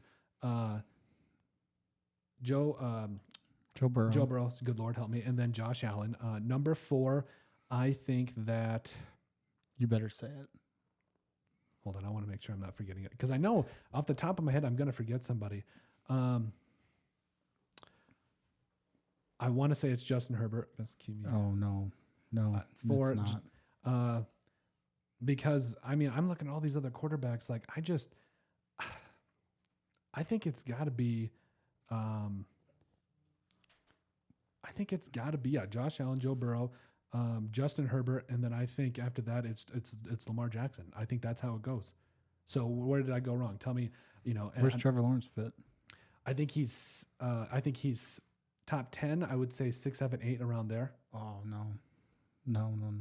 But you just said they're contenders because of his play. Yeah, absolutely. So he's top 10. So yeah, that puts him in the playoffs. Absolutely. So I think. So you think Herbert is number 4? Number 4. Number 4. So it goes Patrick Mahomes, Joe Burrow. Where's Jalen Hurts fit in this? I would put. I have conflicting feelings about Jalen Hurts, because. Yeah, that Super Bowl it conflicts a lot of people. Yeah, the loss. Yeah, it really does. Yep, it does. It's easy not to lose when you're on your couch. I mean, true. But I mean, he still lost. We can't. I think it goes Patrick Mahomes. We'll go top 10. Okay. So I think it goes Patrick Mahomes. It goes Joe Burrow, Josh Allen, Justin Herbert. 5 is Lamar Jackson. 6, I will say Trevor Lawrence. 7, I go with Jalen Hurts. 8, I go with Tua Tagovailoa. 9, I go with... This one's tough. 9, I said Trevor Lawrence already. 9, I go with... I'll go Deshaun Watson, because I still think he's got a little bit left in the tank. Quite a bit, actually. And then 10, I will go... And again, this is at their current moment in their career, not like legacy-wise. 10... I don't want to be a Homer Vikings fan, so I can't say Kirk Cousins. I'm looking at all these teams off the top of my head. Fine, I'll go. 10 is Dak. 10 is Dak. Okay. So who's your two? Give me your top 10. Top 10? Yeah. Patrick Mahomes. Okay. Joe Burrow. Okay. Jalen Hurts. Okay. All right. Mm-hmm. Trevor Lawrence. You like using Trevor Lawrence? I do. Okay. I've seen him what he can do in Clemson, and he's that guy. If he gets the right coach and he's got the weapons around him now with ETN and stuff, I think that you're gonna see big jumps from Trevor Lawrence. Yeah. So Trevor Lawrence is 4. I'm sorry. Go ahead. 5 is. And we're going right as of now, right? Yeah, as of right now. You got to throw Jared Goff in there. Jared Goff? I mean, they're 5-1, but stats don't lie, man. You said right now. Okay, all right. If you're talking about over the course of the last couple of years, then no, I wouldn't throw him in there. But you said right now. Yeah, you're right. Jared Goff is a top 10. I'd probably put Jared Goff at 10 then instead of. Yeah, sorry. Go ahead. So that's Jared Goff. 6. Probably Lamar. Okay. I had Lamar at 6 too. Then I would do. Did I say Josh Allen already? I don't think so. Josh Allen would be 7. Okay.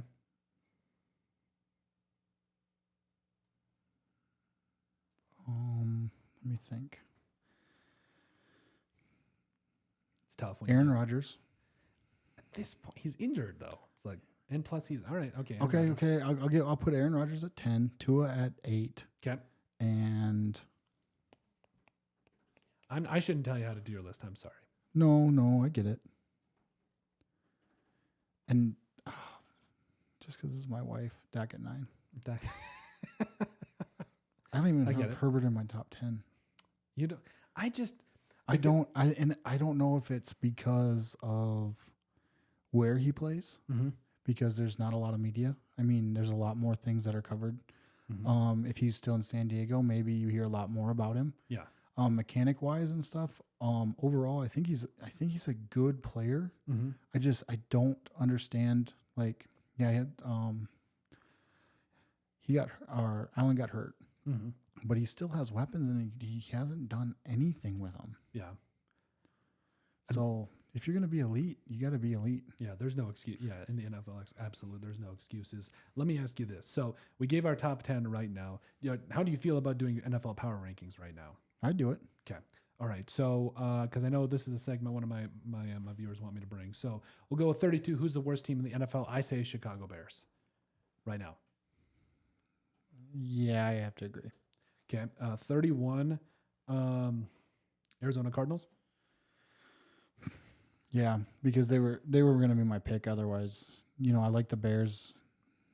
Bears Cardinals. I think it's going to be either or. Yeah, especially for the what was it, the top pick or whatever. 30. Well, this is 30. So 32 is the Chicago Bears. 31 is the Arizona Cardinals. 30. I gotta go with Carolina. Yeah, Carolina right now is, I think good things are on the horizon for Carolina. It's just so tough because they got a rookie quarterback. Yeah, I think Carolina. I think Carolina and Denver are kind of like the Bears and the Cardinals. They're kind of interchangeable. Yep, Denver Broncos at 29. I agree with that.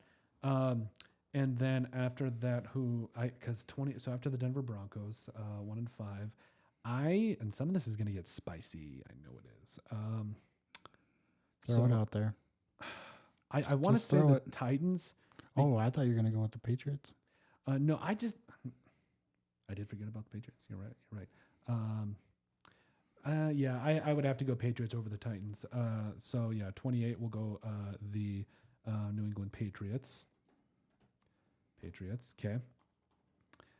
27 to me. The Giants. I just don't know how you can go from a playoff team to the very next year paying Daniel Jones $40 million, getting Saquon back now finally. By paying Daniel Jones $40 million, that's how you do it. But I mean, yeah, you're not wrong. You're not wrong. So 27. Yeah, I think that's accurate. I think you have to go with. So do we throw the Titans out there already? We did not throw the Titans out. Titans are 26. Let's see, Bear. 1 sec. Oh, come on. Sorry, I have to restart because my thing did something weird here. So okay. So 32. We'll go with the Bears. Sorry. Yep. The 32 Chicago Bears. 31 is the Arizona Cardinals. 30 is the is that Denver Broncos? I took the Panthers at 30. 30. So for you, they're not. I don't see them getting better. Panthers. And for Colton, I'm going to go. So for Ben, it's the Panthers. For me, I'm going to say at 30, I think it's the Broncos. I think that the Panthers have they've got a better defense, or at least one that's, in the conversation. So yeah, I think you go with, for me, I put the Panthers at 29 right now. Cause again, I do think that you think the Broncos are worse than the Panthers? I do. I think the Broncos are definitely worse than the Panthers because I think Russell Wilson is that deciding factor. Is Russell Wilson better than Bryce Young? Yes. And that's where I'm at. That's why I put the Panthers. But I mean, the Panthers are, I get what you're saying, but I feel like, so the Panthers to me have a better nucleus of weapons. So I know Cortland Sutton's good. I know that Jerry Jeudy's good. I don't think Jerry Jeudy's good. Oh, okay. No. Well, Javonte Williams, I know, is pretty good there, the running back for the Broncos. I really just feel like Chuba Hubbard's a stud. I felt like Adam Thielen is doing some good things for him. Their offensive line is meh, and I think the Broncos' offensive line is better than the Panthers. I don't know. It's kind of a toss-up. You're kind of proving my point. Yeah, but I still think I'm going to stand on it because I don't know what it is about the Panthers. Their defense, though, is top 10. Defense is top. Like, it's actually a really good defense. So, I don't know about top 10, but... top 15 at the very least. Like Brian Burns, Jeremy Chin at that safety position. They've got some guys in the middle there that get some things done too. I mean, Derek Brown's one of the best defensive tackles in the NFL. I'm going to give my Panthers some love. So I'm going, I agree with you, from the Bears at 32, the Arizona Cardinals at 31, and then for 30, I'm going Broncos. You go Panthers. For 29, I go Panthers. And then who's at 29 for you? Broncos. Okay, Ben. 28. This is where it starts to get a little dicey, if you ask me. Patriots, yeah, you hate that. I hate it, but yeah. Patriots for Ben. And I think I would agree with you on that, at least right now, because it might change later on in the season. If it won't. I've been saying that for 2 years now. Okay. 27. I'm going to go with... We got the Bears. We know. I'm going with the Giants. Giants, yeah, that's fair. I think this loss is going to be a tough one. I agree. So 27, you go the New York Giants. I would agree with that. 26, Tennessee Titans, yep. 25. Sorry. The Vikings? It's got to be. The Vikings? Are you kidding me? Okay, I'm going to go Vikings for Ben. You can't. You lost Jefferson. But I mean, maybe the Commanders, maybe Atlanta, but I'm gonna look through this because I want to I'm not gonna put the Vikings in the top 20 right now. I will not do that. I will not do that. But I will say that I just feel like there are other teams that there are not. No, there are. My man, I'm sorry. You lose your best player. Your biggest receiver is a tight end, Hawkinson, who, not great. Your running game's gone, and your whole defense is on AARP. AARP. I mean, most of them are in the thick of their prime. I don't know what you mean. They got rid of all their old players last year. I don't know. They got rid of all of them. Did they? They did. How old's Hitman? Hitman. Okay, one player. The one player. I'm sorry, and he's a legend too. So it's he is. So yeah, Harry the Hitman. He is getting up there. I think this is his last year with the Vikings, unfortunately. But I gotta give you an answer here. I think for 25, I just can't do that to my Vikings. I'm not even trying to be I'm not trying to be a homer here, but I feel like there's other teams that I look at. I mean, do you honestly tell me? Because I forgot how's the AFC North looking right now. AFC North's pretty good. Yeah, they are. I mean, the Browns, Bengals. Yeah, I don't think I can put any of those teams. And again, if I have to put the Vikings here, I'm not going to worry about it. I really won't. It sounds like you are worrying about it. I'm just trying to make sure I don't miss a team because I always miss teams when I do this kind of stuff. I'm going San Francisco 49ers at 20. I'm just kidding. No, there's no way. Hold on. I just want to make sure I don't miss because I can't do that to my Raiders either. No, not even there. And the Texans are looking good right now. They really are.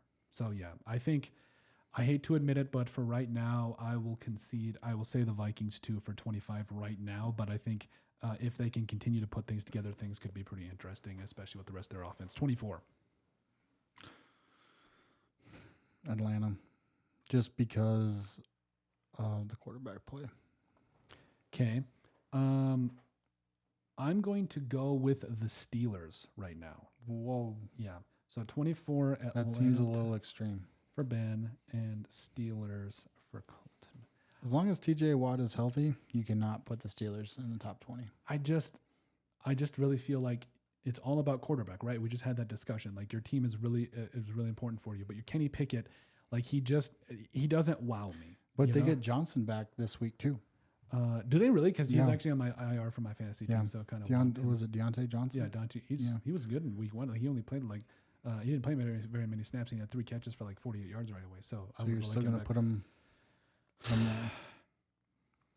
I'll give him a break. I won't put him at because I just really feel like they just again it's Kenny Pickett. He doesn't wow me a lot. Let's see. We got the Broncos. We got that taken care of. 1 sec. I just want to make sure I get this right. See South. Can we honestly say that Man, this is tough because it's so early in the season. That's what's tough about this for me. It's because well, we'll do it every week, and I mean it's going to change. It's going to change. Yep. Okay. I'll stick by my thing. 23 or 24. I'll go with the Steelers. Sorry. Oh, horrible. Sticking with it. You guys listen to this. Yeah. 23. Who you got? Commanders. Commanders. I don't think I necessarily disagree with that, Ben. Want to make sure again. Slinging Sam Howell though, he got it done. Like I'm just saying. I'm gonna go with the Saints. No. I'm gonna go with the Falcons. I'm sorry. I'm gonna go with the Falcons there. So, for Ben, Falcons for Colton. Okay, 22. I got to go with the Colts. Man, yeah. Okay, You lose Richardson for the rest of the year.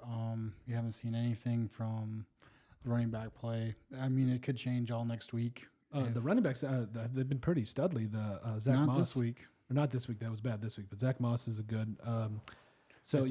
I think that's pretty fair. 21. Raiders for Ben.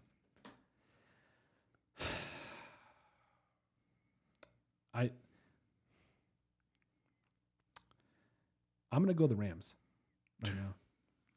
They're not a top 20 team. They're not. Like, I'm sorry right now. I know they've won 3 games in division, but I'm really excited for you to get down, and you're going to have to start putting some of these teams way higher than they should be. So Cardinals, I mean,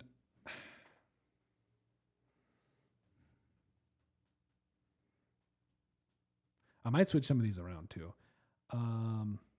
But on the spot, oh boy. So once we go to 21, I'm going to go, I'm sorry. Who did I say for 20? I'm forgetting. Because you had the Raiders at 21. Yep. I had the Rams. Yeah, I'm going to go with, can't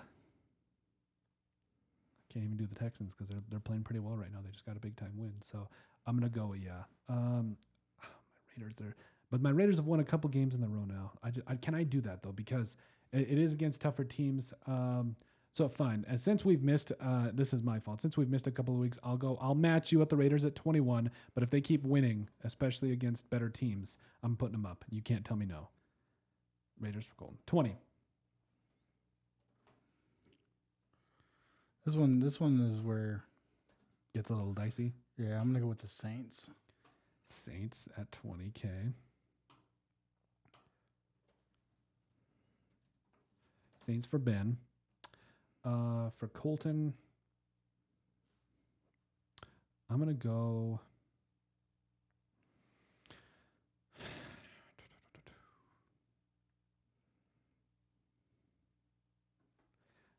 Their defense is better this year.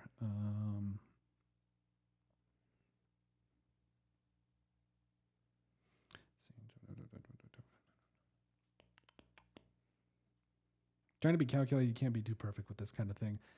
I'm gonna go with the Green Bay Packers. Yeah, I can see that. Okay, so Packers at 20. Okay. 19. That's where I'm gonna put the Packers. Packers for Ben.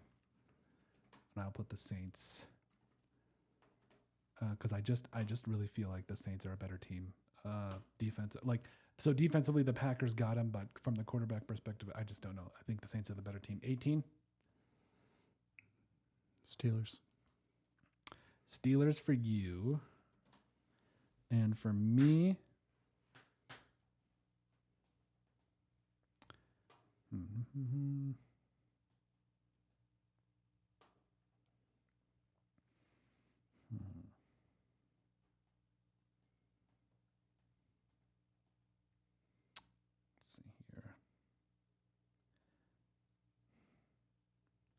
I think that at 18, I am going to go to the Bucs. Oh, wow. Yeah, I know that things are going good right now. I just don't think it's going to stay that way. So, Bucs at 18 for me. 17? Who you got? Jets. The Jets at 17? Yep. Okay. I got a little bit more love for the Jets right now than that. Just a little bit, not much. Let's see.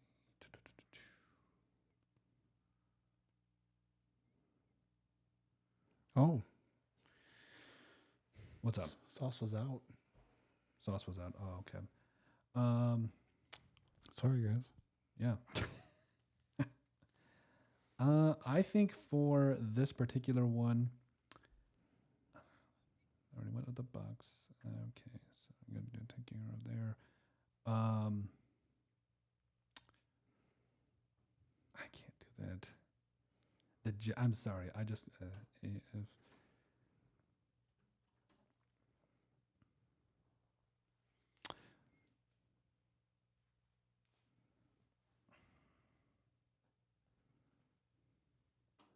a second here, guys. I'm sorry. Okay, I actually had to make a couple changes to my list here, Ben. So we'll compare your lists. So you said 32 is the Bears. I agreed with you there. Cardinals is 31. Also agreed with you there. You said the Panthers at 30. I said the Broncos. We flip-flopped the Panthers and the Broncos at 30 and 29. So I said Panthers at 29. At 29, you said the Broncos. At 28, we've got the Patriots. We agree on that. Giants at 27. Titans at 26. You put the Vikings at 25. I put the Packers. Such a homer. I just feel like the best football's ahead of the Vikings. I do. For the last 10 years. For the last 10 years, yeah. So 24, you had the Falcons. I had the Steelers at 24. At 23, you had the Commanders. I had the Falcons at 23. And then at 22, you had the Colts. I also agreed with you there. At 21, you said the Raiders. I said I'm actually going to put up my Vikings at 21. And then at 20, you said the Saints. And then at 20, I am going... Oh, wait, I skipped a number. Good job, Colton. 1 second here. I apologize, guys. So 20, I said that I would go with...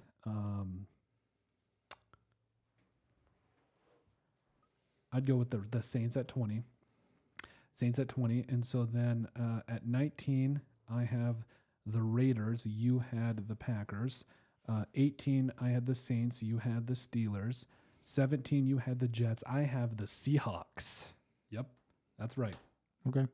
Then at 16, who do you got? Texans. 16. Man, the Texans are playing good ball right now. Yeah, we're taking care of the Titans. Damian Pierce scares me.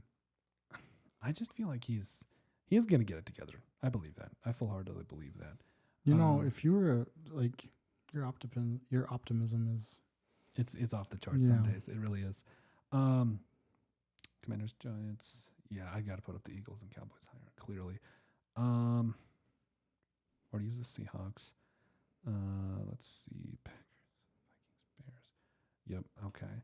And so I just want to give them more respect than that. I do, but I get where you're coming from. So yeah, 16. I'll go Texans. I agree with you there. 15. Who you got? Rams. Ooh, the Rams at 15. Okay. Yeah. Okay. 15. You got the Rams. I'll go with.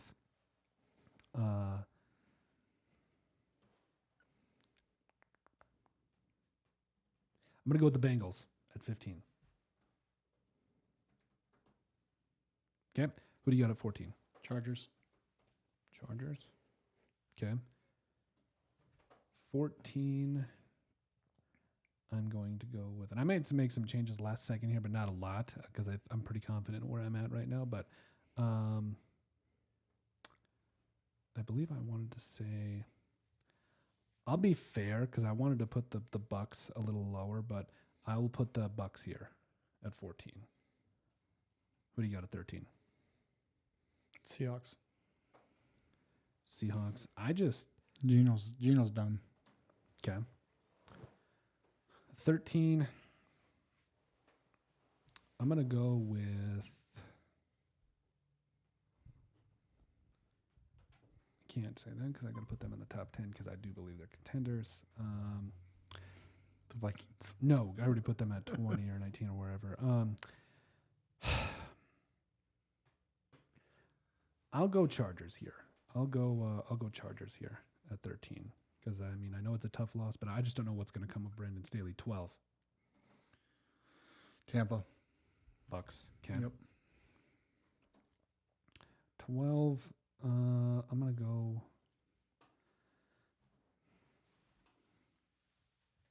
Nah, you gotta put them higher. Gotta put them higher. Use the Saints, Falcons. Let's see. Saints. Yep. Use them. Use the Falcons. Yep. Man, the Bucs all the way at number 12 for you. The Baker Mayfield side of things. Bengals have been playing better.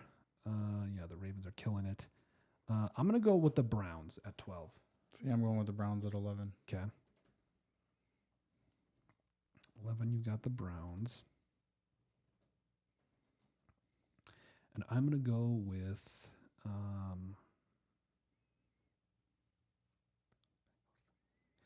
so we can agree on that. I know the Steelers they're 3-2 right now, but I just can't pick it for me.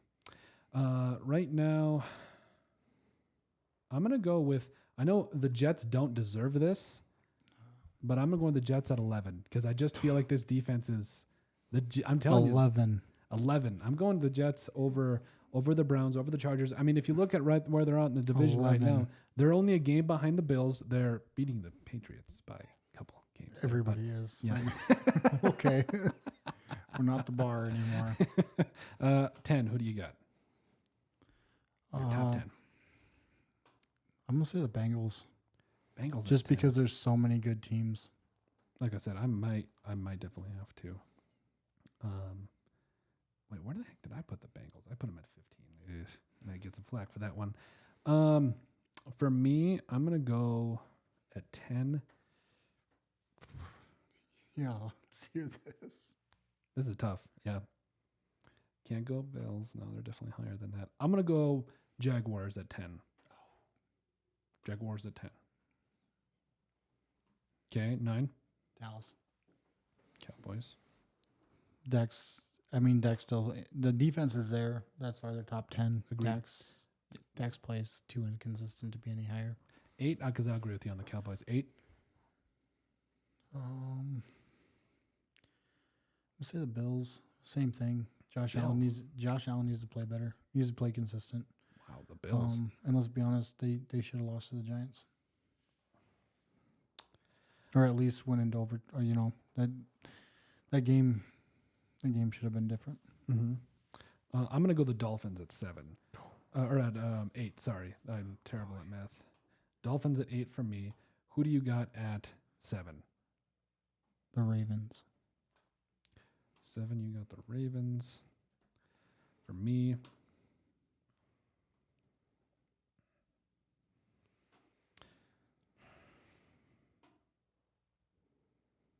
no, I can't put them that low. Can't put them that low. Nope. Who? I was gonna say the Lions, but there's no way. No, they're killing it right now. Lions are a top 5 team. I don't care what anybody says. Man. I'm gonna be a little wild here. No, you gotta say the Eagles are a top 5 team. Nope, no way, Colton. Let's see here. How do I not have the Commanders on my list already? That doesn't make any sense. That's what I was wondering. Yeah, you know what? I'm sorry. I'm gonna make one small change here. I'm gonna go the Bengals at 7 because Wow. Well, actually, hold on. Because I got to put the Commanders lower. I'm sorry. 1 second. I apologize for this.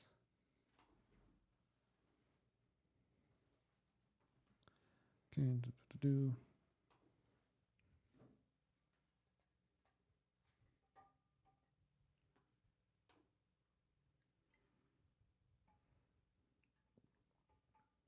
Browns we were pretty even in. Man, yeah, I don't know what I was thinking with some of these. Okay, 17. I was hating on them before. I'm going Commanders at 17, and then I'm going to put the. I think the Seahawks are a top 10 team, or I do think that because I know that Geno sucked this last game, but I mean, DK is invisible.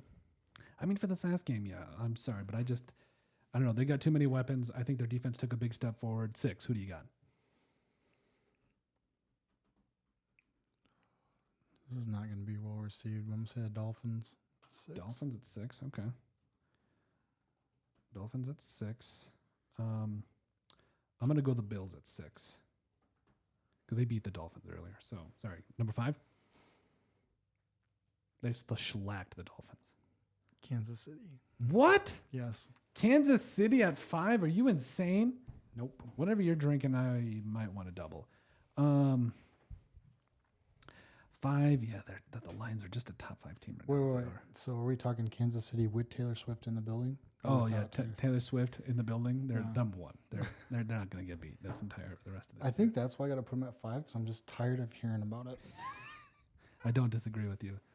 I'm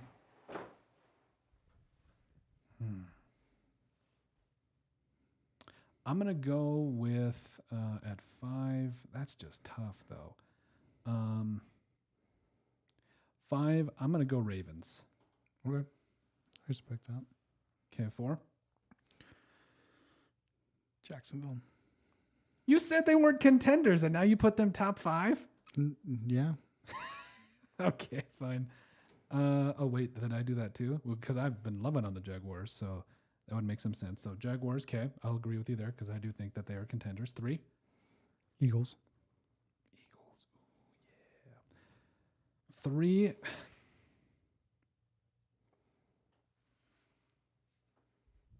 I go Eagles. Yep, I agree. 2. The Niners. The 49ers at 2? Yep. My man. So who do you have at 1 then? The Lions. The Lions at 1?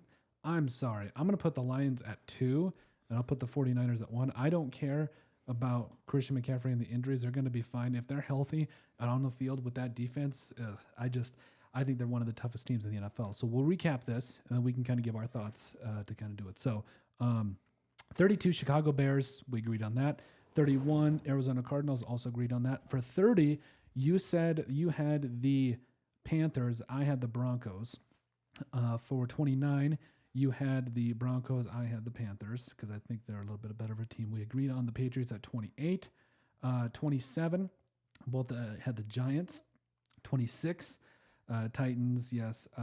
25, you had the Vikings. I had the Packers. 24, you had the Falcons. I had the Steelers. I want to make sure that doesn't. Yeah, 24, I had the Steelers. 23, I had the Falcons. You had the Commanders. 22, I had the Colts. You did too. 21, I had the Vikings. You had the Raiders. 20, I had the Saints. You had the Saints. 19, I had the Raiders. You had the Packers. 18, Saints from me. Or excuse me. Or you Saints at 20. What did I do wrong here? 18. Oh, we both. I said Bucs. I'm sorry. 18 for was the Bucs for me. You had the Steelers. 17, you had the Jets. 17, I had the Commanders. 16, both agreed on the Texans. 15, had the Rams and Bengals. I had the Bengals. You had the Rams. And then 14, you said Chargers. I said Bucs. 13, Chargers for me. Seahawks for you was 13. Bucs at 12 for you. I had the Browns at 12. The Jets, I had at 11. You had the Browns at 11. The Bengals, you had at 10. I had the Jaguars at 10. And then the Cowboys, we both agreed at 9. Dolphins at 8 for me. You had the Bills. At 7, you had the Ravens. I had the Seahawks. At 6, I had the Bills. You had the Dolphins. At 5, I had the Ravens. You had the Chiefs, which, shocker. At 4, you had the Jaguars, which was also a shocker. 4, I had I wanted to say Jaguars, but I think I'm going to I'm gonna flip this because I want to put the Ravens above the Jaguars. So I'm gonna put the Jaguars at 5. So that replaces my number 10 with the Bengals, I believe. So and then you also had at 3 you had the Eagles, which I agree with.